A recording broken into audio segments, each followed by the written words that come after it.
Assalamualaikum warahmatullahi wabarakatuh. Halo Sobat Bangsa, selamat datang di podcast kita hari ini.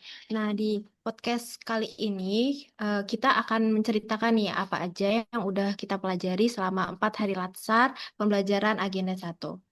Di sini aku Zulfa sebagai moderator kali ini. Serta udah hadir juga teman-teman yang akan sharing-sharing nih tentang pembelajaran latsar kita. Jadi di sini aku akan menjabarkan dulu apa aja sih yang udah kita pelajari. Nah, yang pertama itu kita udah membahas tentang wawasan kebangsaan dan bela negara. Yang kedua, kita juga udah membahas tentang isu-isu kontemporer. Yang ketiga, kita juga mempelajari tentang sikap dan perilaku. Dan yang terakhir itu hari ini kita mempelajari tentang kesiapsiagaan kita dalam bela negara. Oke, langsung aja ya. Yang pertama ini kita akan membahas tentang wawasan kebangsaan. Mungkin dari kakak-kakaknya boleh nih, siapa yang mau sharing tentang materi kita yang pertama? Kakaknya dipersilahkan. Ya, mungkin aku ya mau sharing tentang wawasan kebangsaan. Jadi di hari pertama kita ngebahas tentang wawasan kebangsaan. Sebelumnya aku mau ngasih tahu dulu nih apa sih wawasan kebangsaan itu. Jadi wawasan kebangsaan itu bisa kita pahami sebagai cara pandang suatu bangsa terhadap diri dan lingkungannya yang mengutamakan persatuan dan kesatuan dalam mencapai tujuan nasional. Nah, bagi kita ASN, wawasan kebangsaan ini bisa jadi fondasi utama kita dalam bersikap, bekerja, dan melayani masyarakat. Nah, sekarang pertanyaannya, kenapa sih wawasan kebangsaan itu penting kita pelajarin? Yang pertama, wawasan kebangsaan itu memperkuat identitas bangsa. Kita di Indonesia ini punya banyak sekali suku, agama, budaya, tapi semua itu disatukan dalam semboyan kita, Bhinneka Tunggal Ika. Lalu dengan wawasan kebangsaan, kita sebagai ASN itu bisa bekerja dengan adil, tidak diskriminatif, dan melayani semua warga tanpa membeda-bedakan suku, agama, dan latar belakang. Lalu yang kedua, wawasan kebangsaan jadi pegangan supaya kita tetap setia pada NKRI dan gak gampang dipecah belah. Lalu yang ketiga, dengan wawasan kebangsaan, kita terdorong untuk lebih peduli terhadap kepentingan bangsa, bukan hanya kepentingan pribadi dan atau kelompok. Lalu sebagai ASN, kita dituntut untuk punya integritas tinggi dan menjunjung nilai-nilai Pancasila. Maka dari itu kita harus menghindari praktik-praktik yang rusak seperti korupsi dan penyalahgunaan wewenang. Jadi dengan wawasan kebangsaan yang kuat, kita mampu menyaring pengaruh global, menerima hal positif, dan tetap menjaga jati diri bangsa Indonesia terutama di era globalisasi seperti sekarang. Demikian juga bagi kita sebagai ASN yang harus dapat mencerminkan dalam sikap dan pelayanan nyata, karena wawasan kebangsaan bukan sekadar konsep, tapi juga harus tercermin.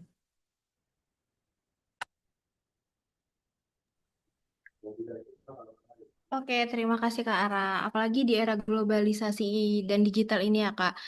Sekarang ini wawasan kebangsaan kita ini sering diuji. Kita itu mudah banget ya terpapar budaya luar, bahkan hoax-hoax yang bisa memecah belah kita nih. Bayangin aja ya kalau misalnya kita nggak punya filter berupa wawasan kebangsaan yang Kakak jelasin tadi, gampang banget nih kita itu kebawa arus. Padahal sebenarnya filter ini yang bikin kita bisa menerima hal-hal positif dari luar, tapi tetap menjaga jati diri kita sebagai bangsa juga. Nah, ngomongin tentang wawasan kebangsaan nih, tentunya kan nggak terlepas dari sikap bela negara kita. Selanjutnya mungkin dipersilakan bagi teman-teman yang mau sharing tentang bela negara, dipersilakan. Oke, terima kasih Kak Zulfa. Masih di hari pertama nih dengan memateri Bapak Sigit Erstanto dari Babakam Surabaya ya. Nah, kali ini saya akan berbagi pemahaman nih terkait kesiapsiagaan bela negara nih dan nilai-nilai bela negara. Jadi, kesiapsiagaan bela negara itu keadaan siap siaga yang dimiliki seseorang baik secara fisik maupun mental dan saat menghadapi situasi yang berdasarkan tekad dan rela berkorban demi NKRI dan juga berdasarkan Pancasila serta Undang-Undang Dasar 1945.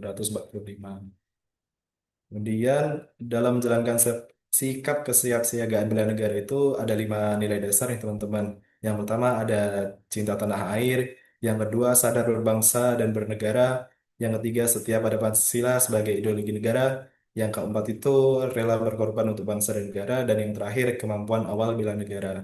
Oh, oke teman-teman, kita kayaknya perlu kupas satu persatu nih. Yang pertama tuh tentang cinta tanah air.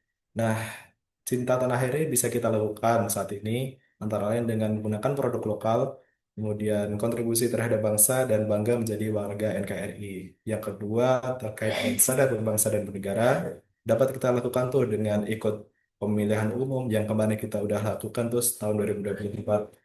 Kemudian menjalankan hak dan kewajiban sebagai warga NKRI, terus juga berpartisipasi dalam organisasi dan kemasyarakatan. Kemudian yang ketiga terkait dengan setia pada Pancasila sebagai ideologi negara dapat kita lakukan dengan mengamalkan nilai-nilai Pancasila dalam kehidupan sehari-hari dan menjalankan Pancasila itu sebagai alat pemersatu bangsa. Kemudian yang keempat tuh ada rela berkorban untuk bangsa dan negara. Dapat kita lakukan dengan kesiapsiagaan warga negara untuk membela bangsa dari berbagai macam ancaman, partisipasi dalam pembangunan masyarakat, bangsa dan negara, serta bersedia berkorban waktu, tenaga, dan pikiran untuk kemajuan bangsa. Dan yang terakhir itu ada kemampuan awal bela negara. Ini tuh sangat kita perhatikan ya, karena ini merupakan hal dasar dalam membela bangsa. Sebagai faktor pendorong kesempurnaan kemampuan awal bela negara itu adalah kesiapsiagaan jasmani, kemudian ada etika, etiket, dan moral, kemudian kesiapsiagaan mental, dan yang terakhir itu menjunjung tinggi kearifan lokal. Sebagai kesimpulan singkat sih ya, bela negara tuh bukan cuma kewajiban militer tuh, tapi juga tanggung jawab seluruh warga negara. Kesiapsiagaan bela negara menuntut kesiapan fisik, mental, dan sosial berdasarkan tekad serta kerelaan berkorban demi NKRI dengan berdasarkan Pancasila dan Undang-Undang Dasar 1945. Begitu, Kak. Terima kasih Kak Zudi. Jadi benar banget ya yang dibilangin Kak Zudi tadi. Jadi bela negara ini emang bukan cuman soal militer, tapi soal sikap dan bentuk cinta tanah air kita yang harus diwujudkan setiap warga negara ya Kak. Yang mana sebenarnya sikap dan bentuk bela negara kita ini juga harus adaptif, terutama di era sekarang ini. Mungkin selanjutnya kita masuk di hari kedua ya, teman-teman. Yang hari kedua ini merupakan materi tentang isu kontemporer. Mungkin dipersilahkan bagi teman-teman yang mau sharing tentang isu kontemporer. Oke, baik. Terima kasih Zulfa. Aku izin ya untuk menjelaskan mengenai agenda kita yang selanjutnya, yaitu isu kontemporer. Nah, mengenai isu kontemporer kita review sedikit nih yang telah kita pelajari. Jadi kita tuh membahas isu kontemporer, esensinya itu adalah bagaimana nih kita sebagai ASN kita tuh harus peka, peduli dan adaptif nih terhadap dinamika yang berkembang baik di tingkat nasional maupun global karena itu bisa menimbulkan AGHT. Kalian tahu dong ancaman, gangguan, hambatan dan tantangan dalam penyelenggaraan pemerintah nih maupun kehidupan bermasyarakat. Kita udah belajar banyak banget nih mengenai isu-isu strategis kontemporer. Yang pertama ada money laundry nih. Itu sekilas terdengar sepele nih, tapi praktek pencucian uang sesungguhnya menghancurkan sistem ekonomi dan menyamarkan kejahatan besar di baliknya.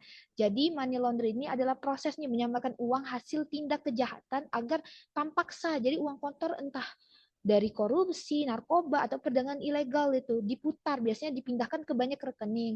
Akhirnya hingga terlihat bersih uang tersebut. Nah, selanjutnya itu ada narkoba. Nah, ketika mendengar kata narkoba, pikiran kita pasti langsung tertuju pada obat terlarang, kecanduan, dan kejahatan. Namun lebih dari itu, narkoba adalah ancaman serius nih bagi ketahanan bangsa. Bukan hanya merusak tubuh, narkoba juga menghancurkan mental, merusak keluarga, bahkan menghilangkan generasi muda nih yang seharusnya jadi penerus membangun bangsa ini. Selanjutnya ada terorisme dan radikalisme. Radikalisme adalah paham yang menginginkan perubahan secara ekstrim nih, mengabaikan nilai kemanusiaan. Nah, biasanya paham radikalisme ini pintu untuk masuknya menuju terorisme. Nah, terorisme adalah tindakan kekerasan yang menimbulkan ketakutan luas. Kemudian selanjutnya ada konflik kepentingan nih. Kemarin kan Pak Sigit juga nunjukin kita video nih mengenai konflik kepentingan. Biasanya di PU itu pengadaan ya biasanya. Jadi terjadi ketika seseorang memiliki kewenangan publik justru dipengaruhi oleh kepentingan pribadi, keluarga, atau kelompok tertentu.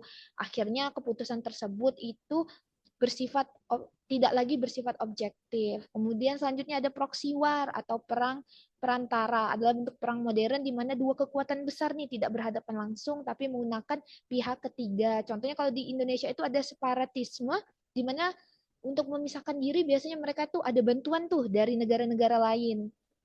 Kemudian komunikasi massa, kita tahu tuh komunikasi massa itu sangat mempengaruhi opini masyarakat, penggiringan opini, sehingga itu bisa menjadi ancaman nih, misalnya yang digiring tuh disinformasi, hoax, dan hal-hal yang buruk nih. Kemudian kita juga belajar nih mengenai bentuk-bentuk korupsi. Ada dalam bentuk kerugian keuangan negara, suap, gratifikasi, penggelapan dalam jabatan, dan masih banyak lagi tuh yang udah kita pelajari. Mungkin itu sekian dari ilmu yang aku dapat mengenai isu kontemporer. Terima kasih Kak Wina. Banyak banget ya isu kontemporer yang kita temui saat ini nih, yang mana isu-isu ini tuh bisa merusak dan juga memecah persatuan kita. Jadi kita ini sebagai ASN itu dituntut ya untuk tanggap, kritis, dan juga adaptif dalam menghadapi isu-isu ini nih, dengan tetap berpegang pada nilai-nilai kebangsaan. Selanjutnya nih kita sempat jeda dulu kan dari pembelajaran agenda 1. Di hari ketiga ini kita bahas tentang pembinaan sikap dan perilaku. Boleh untuk teman-teman yang mau sharing tentang sikap dan perilaku dipersilahkan.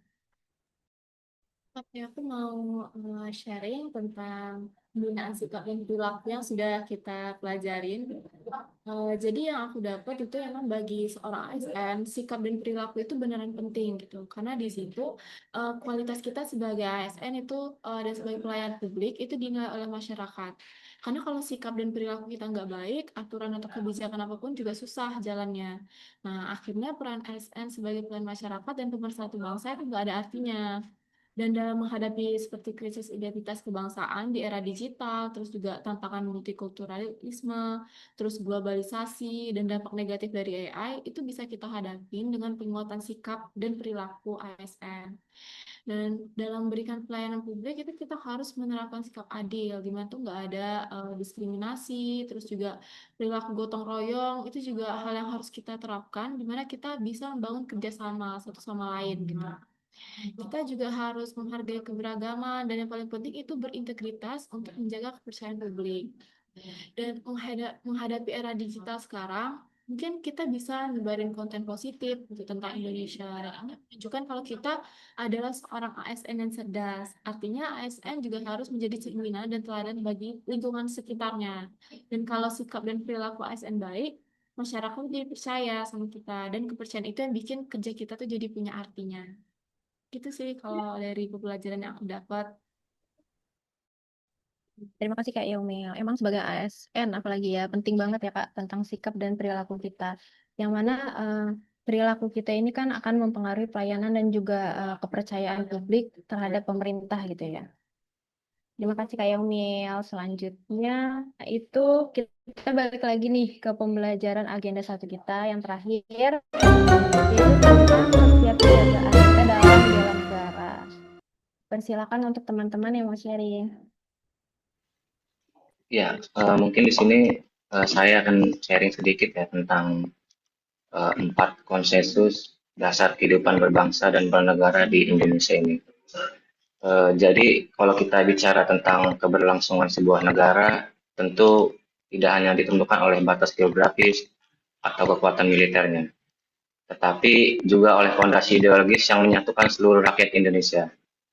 Di Indonesia, fondasi tersebut dikenal dengan istilah 4 konsensus dasar berbangsa dan bernegara. Konsensus ini adalah hasil kesepakatan para pendiri bangsa yang bertujuan untuk memastikan Indonesia tetap bersatu dan kokoh di tengah keberagaman yang luar biasa. 4 pilar ini yaitu yang pertama ada Pancasila, Undang-Undang Dasar 1945, NKRI, dan yang terakhir itu ada Bhinneka Tunggal Ika. Ini menjadi landasan moral, hukum, dan sosial bagi seluruh rakyat Indonesia, termasuk bagi mereka yang akan menjadi abdi negara. Mungkin ini penjelasan singkat dari masing-masing konsensus tersebut ya. Yang pertama ada Pancasila. Pancasila bertindak sebagai dasar dan ideologi negara yang menjadi landasan aspek kehidupan berbangsa dan bernegara. Yang kedua, Undang-Undang Dasar merupakan konstitusi hukum dari konstitusi atau hukum dasar tertulis yang memuat tujuan pembangunan dan mengatur penyelenggaraan pemerintahan negara. Yang ketiga itu ada NKRI. Ini merupakan bentuk negara Indonesia, yaitu negara kesatuan yang terdiri dari berbagai pulau dan suku bangsa. Yang terakhir ada Bhinneka Tunggal Ika.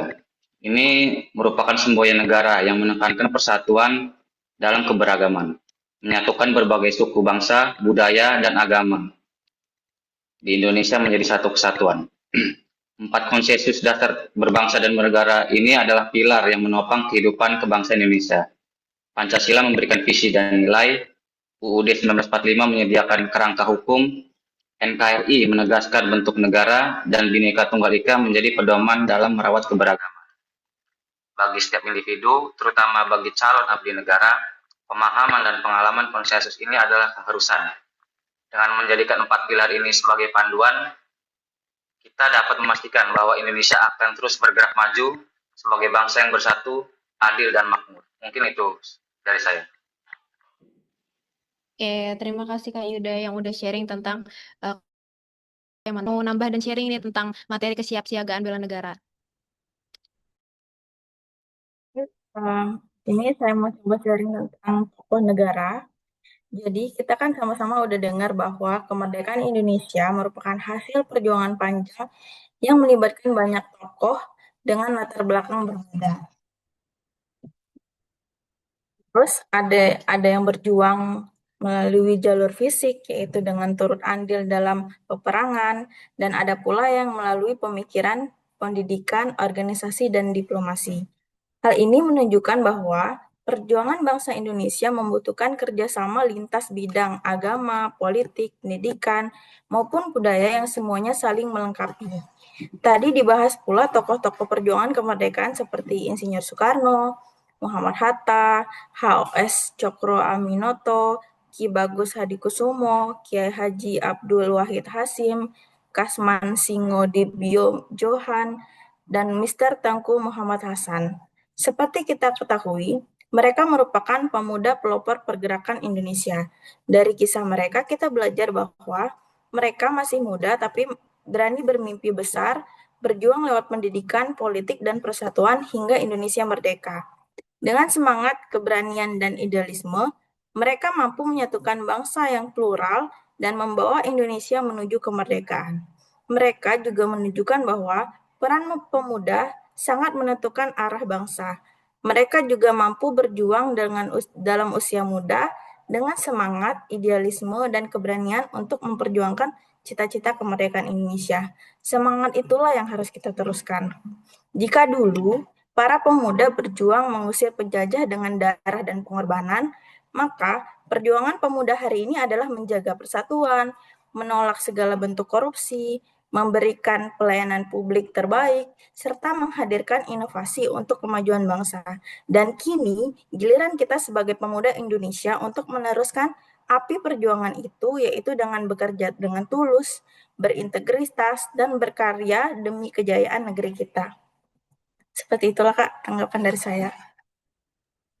Terima kasih Kak Zeba untuk sharingnya. Jadi kita ini sebagai warga negara harus mencontoh ya semangat juang tokoh-tokoh perjuangan kita terdahulu.